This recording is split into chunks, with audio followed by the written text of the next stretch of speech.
Hello friends and welcome to CSC. I am Bhavna Patidar here and friends, हम पढ़ रहे polity यानी कि राज व्यवस्था के कॉन्सेप्ट फ्रॉम बिगनिंग ऑनवर्ड्स। और उसी सीरीज में हम चार्टर एक्ट पढ़ रहे थे। हमने पिछले वीडियो में चार्टर एक्ट 1813 यानी कि 1813 पढ़ लिया था, लेकिन अचानक मुझे वीडियो वहीं पे पॉज करना पड़ा और चार्टर एक्ट 1833 आज हम कंटिन्यू करेंगे। लेकिन वीडियो कंटिन्यू करने के पहले आप हमारे चैनल यानी कि सीएससी को लाइक, शेयर एंड सब्सक्राइब करना ना भूलें। साथ में बेल आइकन भी प्रेस करें ताकि आपको हमारी वीडियोस जैसे ही अपलोड हो वैसे ही नोटिफिकेशन मिल जाए। तो फ्रेंड्स, आइए पढ़ते हैं चार्टर एक्ट 1833। चार्टर एक्ट 1833 के द्वारा ब्रिटिश सरकार ने कंपनी के व्यापार को पूर्णतः समाप्त कर दिया गया। चार्टर एक्ट 1833 में ब्रिटिश सरकार ने कंपनी से कहती है कि अब आप भारत में व्यापार नहीं करेंगे, और ऐसा इसलिए क्योंकि ब्रिटिश सरकार कंपनी से चाहती है कि वह केवल भारत में राजनीतिक व्यवस्था को देखें। ठीक है, इसलिए व्यापार का अधिकार पूर्णतः समाप्त कर दिया। अब कंपनी का कार्य ब्रिटिश सरकार की ओर से केवल भारत पर शासन करना रह गया। क्योंकि ब्रिटिश सरकार ब्रिटेन में है, वह खुद भारत में आके शासन नहीं कर सकती, इसलिए वह कंपनी को यह उत्तरदायित्व प्रदान करते हैं कि ऑन देयर बिहाफ, उनकी तरफ से अब भारत में शासन कौन करेगा? कंपनी। और इसीलिए कंपनी के अधिकार को उन्होंने समाप्त कर दिए। अब 1833 के चार्टर एक्ट के द्वारा बंगाल के गवर्नर जनरल को भारत का गवर्नर जनरल कहा जाने लगा। तो अब जो बंगाल का गवर्नर जनरल था वह अब संपूर्ण भारत का गवर्नर जनरल हो गया है। और गवर्नर जनरल भारत का प्रथम कौन था? Lord William Bentinck. ठीक है, गवर्नर जनरल को सभी नागरिक तथा सैन्य शक्तियां भी प्रदान की गई। क्योंकि गवर्नर जनरल अब संपूर्ण भारत का हो गया, इसलिए उन्हें नागरिक तथा सैन्य शक्तियां प्रदान की गई कि आप सारे रूल्स, रेगुलेशन, लॉज, कानून बना सकते हैं। मद्रास और मुंबई के गवर्नर को विधायिका शक्ति से वंचित कर दिया। यह तो होना ही था, क्योंकि चूंकि अब बंगाल का गवर्नर जनरल भारत का गवर्नर जनरल हो गया है और उसे सारी संपूर्ण सैन्य तथा नागरिक शक्तियां भी प्रदान की गई। ऐसे में पावर और किसी के पास नहीं रह सकता। और क्या हुआ कि मुंबई तथा मद्रास के गवर्नर को विधायिका शक्ति से वंचित कर दिया गया। भारत के गवर्नर जनरल को पूरे ब्रिटिश भारत में विधि निर्माण का एक अधिकार प्रदान किया गया। और क्या कहा गया कि जो गवर्नर जनरल है भारत के, वही संपूर्ण भारत के लिए लॉज बनाएंगे। ठीक है, अभी तक गवर्नर जनरल की कार्यकारिणी में 3 सदस्य होते थे, किंतु विधिक परामर्श हेतु गवर्नर जनरल के परिषद में विधि सदस्य के रूप में चौथे सदस्य को भी शामिल किया गया। अब क्या होता था कि अभी तक अपने अपने अलग अलग प्रांत के अलग गवर्नर होते थे। ठीक है, अब बंगाल का गवर्नर जनरल भारत का गवर्नर जनरल हो गया है। अब संपूर्ण भारत के लिए उसे लॉज बनाने हैं, तो क्या उसे विधिक परामर्श की जरूरत नहीं होगी। और इसीलिए विधिक परामर्श हेतु एक विधि सदस्य के रूप में 4th मेंबर की एंट्री करवाई गवर्नर जनरल की परिषद में। इसी प्रकार अब गवर्नर जनरल की परिषद में कुल कितने सदस्य हो गए? 4। अब गवर्नर जनरल के परिषद को राजस्व के संबंध में पूर्ण अधिकार प्रदान करते हुए गवर्नर जनरल को संपूर्ण देश के लिए एक ही बजट तैयार करने का अधिकार दिया गया। क्योंकि अब गवर्नर जनरल के पास सारे अधिकार है, सैन्य, नागरिक, सब कुछ। अब क्या कहा कि आप पूरे देश के लिए एक ही बजट बनाओ। तो एक बजट का प्रस्ताव कब आया? चार्टर एक्ट 1833 के द्वारा भारतीय कानूनों का वर्गीकरण किया गया व इस कार्य के लिए विधि आयोग का गठन किया गया। पहले क्या किया कि एक विधि सदस्य को इंक्लूड किया परिषद में, लेकिन उससे बात नहीं बनी और फिर क्या कहा कि नहीं, विधि बनाने के लिए एक अलग से आयोग का गठन करते हैं ताकि वह अच्छे से परामर्श दे सके। और फिर एक चार्टर एक्ट 1833 के द्वारा विधि आयोग का गठन होता है, जिसकी की अध्यक्षता किसने की थी? लॉर्ड मैकॉले ने। ठीक है, तो लॉर्ड मैकॉले विधि आयोग के प्रथम अध्यक्ष थे।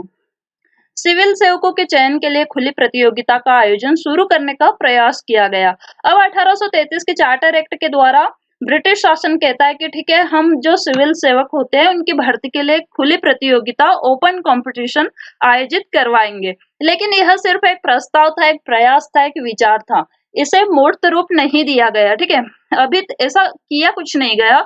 उन्होंने भारतीयों के दिमाग में यह बात डाल दी कि हम कुछ ऐसा करने वाले हैं आपके लिए कि जो कुछ भी जो कोई भी एबल हो वो इस एग्जाम में बैठ सकता है, कॉम्पीट कर सकता है और सिविल सेवक यानी कि सिविल सर्वेंट बन सकता है।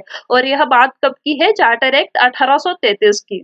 बट फिर क्या होता है कि चार्टर एक्ट आता है 1853 और पूरे 20 साल बाद यह सिविल सेवकों हेतु खुली प्रतियोगिता का आयोजन होता है। तो 20 साल हमें इस उलझन में रखे रखते हैं कि ठीक है, हमने विचार हमारे दिमाग में डाल दिया था कि आपके लिए ओपन कंपटीशन होगा और यू कैन कॉम्पिट। ऐसा कुछ नहीं होता और इसमें 20 साल निकाल देते हैं, तो पूरे 20 इयर्स। लेकिन उसके बाद चार्टर एक्ट 1853 आता है, जिसमें कि ठीक है, आप बोलते कि अब बहुत हो गया है। इंडियंस ने भी प्रोटेस्ट किया कि नहीं, अब हमें चाहिए। फिर इन्होंने प्रस्ताव लाए कि ठीक है, अब ओपन कंपटीशन होगा और सभी पार्टिसिपेट कर पाएंगे। अभी तक क्या होता था कि जो सिविल सेवक होते थे वह ब्रिटेन से आते थे, उनमें कोई इंडियन नहीं होता था। लेकिन चार्टर एक्ट 1853 के द्वारा बोला कि अब इंडियंस भी इसमें कॉम्पीट कर सकते हैं। तो यह चार्टर एक्ट 1833 था। 1853 किस लिए लाया गया था? विधायिका को सशक्त बनाने के लिए तथा उसके विस्तार में सहयोग देने के लिए। हमने देखा कि विधि आयोग का गठन हुआ था 1833 के चार्टर अधिनियम द्वारा। मतलब कि अब एक पूरी विधायिका काम कर रही है पूरे देश के लिए विधि निर्माण का। अब उस विधायिका को चूंकि इतने बड़े देश के लिए विधि बनानी है, तो उसका सशक्त होना बहुत जरूरी है और उसी को सहयोग देने के लिए चार्टर अधिनियम 1853 लाया गया। आप याद रखिएगा कि चार्टर एक्ट 20 इयर्स के डिफरेंस पे आए थे। First charter act 1813, then second 1833, then third 1853, after 20 years gap. Okay, now the company के महत्वपूर्ण पदों को प्रतियोगी परीक्षाओं के माध्यम से भरने की व्यवस्था की गई, जो कि हमने ऑलरेडी देख लिया। पहली बार सिविल सेवाओं में भारतीयों को शामिल करने का प्रावधान किया गया। तो पहली बार कब प्रावधान किया गया? चार्टर एक्ट 1853 के द्वारा। 1854 में भारतीय सिविल सेवा के संबंध में मैकॉले समिति की नियुक्ति की गई। तो हमने देखा था कि विधि आयोग की अध्यक्षता किसने की थी? लॉर्ड मैकॉले ने। सेम लॉर्ड मैकॉले ने सिविल सेवा जो समिति थी उसकी भी अध्यक्षता की थी।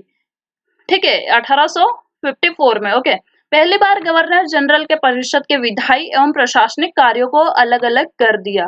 चूंकि विधायिका थी और वह दोनों कार्य देख रही थी, विधायी और उसके साथ साथ प्रशासनिक कार्य भी, विधि निर्माण करना भी और उसे देश में लागू करवाना, दोनों काम कौन देख रहा था? गवर्नर जनरल और उसकी परिषद। लेकिन 1853 के चार्टर एक्ट के द्वारा क्या किया गया कि अब ये दोनों कार्य दो अलग अलग बॉडीज देखेगी।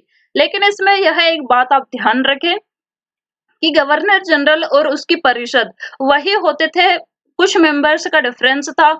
जब वह विधायिका का कार्य करते थे तो उन्हें विधायिका बोल देते थे, विधि निर्माण का कार्य करते थे तब उन्हें विधायिका बोल देते थे। लेकिन जब प्रशासनिक कार्य करते थे तब उसी गवर्नर जनरल और उसी परिषद को एक अलग बॉडी के नाम से जाना जाता था। गवर्नर जनरल की परिषद में जब वह विधायिका के रूप में कार्यरत हो, 6 नए सदस्य की वृद्धि की गई, जिससे विधान परिषद में कुल सदस्य संख्या बढ़कर 12 हो गई। तो जब विधायिका का काम करेगी तो उसमें 6 नए सदस्य, पुराने 6 तो रहेंगे, बाकी उसके अलावा 6 नए की एंट्री भी कर दी गई। ठीक है, तो 1853 के चार्टर एक्ट के द्वारा विधायी और प्रशासनिक कार्यों को अलग अलग कर दिया गया। इसके तहत भारत के लिए पृथक विधान परिषद की स्थापना की गई। इससे परिषद ने आगे चलकर लघु संसद का रूप ग्रहण कर लिया। अब लघु संसद क्यों? क्योंकि हम बोल रहे हैं कि विधान परिषद, और विधान परिषद क्या? विधान अर्थात विधि, और विधान परिषद क्या कर रही है? विधि मतलब कि कानून, नियम या लॉज का निर्माण कर रही है। और संसद भी क्या काम करती है? हमारे लिए कानून बनाती है, नियम बनाती है, जिससे कि पूरा देश सुचारू रूप से संचालित होता है। इसलिए विधान परिषद को आगे चलकर क्या कहा गया? लघु परिषद। इसके निदेशक मंडल के सदस्य की संख्या 24 से घटाकर 18 कर दी गई। कब? 1853 के चार्टर एक्ट के द्वारा। कार्यकारिणी परिषद के विधि सदस्य को परिषद के पूर्ण सदस्य का दर्जा प्रदान किया गया।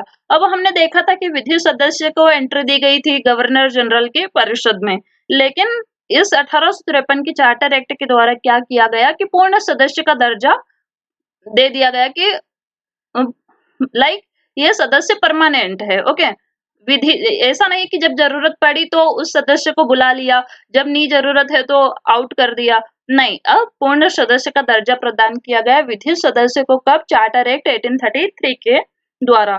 तो फ्रेंड्स, ये था कंपनी के अधीन संवैधानिक विकास भारत में। नेक्स्ट वीडियो में हम देखेंगे ब्रिटिश शासन, क्राउन के अधीन संवैधानिक विकास किस प्रकार से हुआ, कौन कौन से अधिनियम आए थे, कौन कौन से एक्ट आए थे, हम देखेंगे। तो फ्रेंड्स उम्मीद करती हूँ कि आपको आज का हमारा वीडियो पसंद आया होगा, और अगर पसंद आया हो तो नीचे वीडियो को लाइक करें, कमेंट बॉक्स में बताएं। साथ ही सीएससी को लाइक शेयर एंड सब्सक्राइब करें। और नीचे कमेंट बॉक्स में मैंने देखा था कि कुछ स्टूडेंट्स पीडीएफ की डिमांड कर रहे हैं, लेकिन मैं चाहती हूँ कि आप आपके पर्सनल नोट्स बनाएं। आप वीडियो से पहले कॉन्सेप्ट समझे, देन खुद के नोट्स बनाएंगे तो आपको कॉन्सेप्ट अच्छे से और भी क्लियर होंगे और लॉन्ग टाइम तक आपकी मेमोरी में रिटेन रहेंगे। तो फ्रेंड्स पीडीएफ को ना लेकर आप स्वयं के खुद के नोट्स बनाएं और उनसे पढ़ें। तब तक के लिए keep visiting CSC and thank you very much.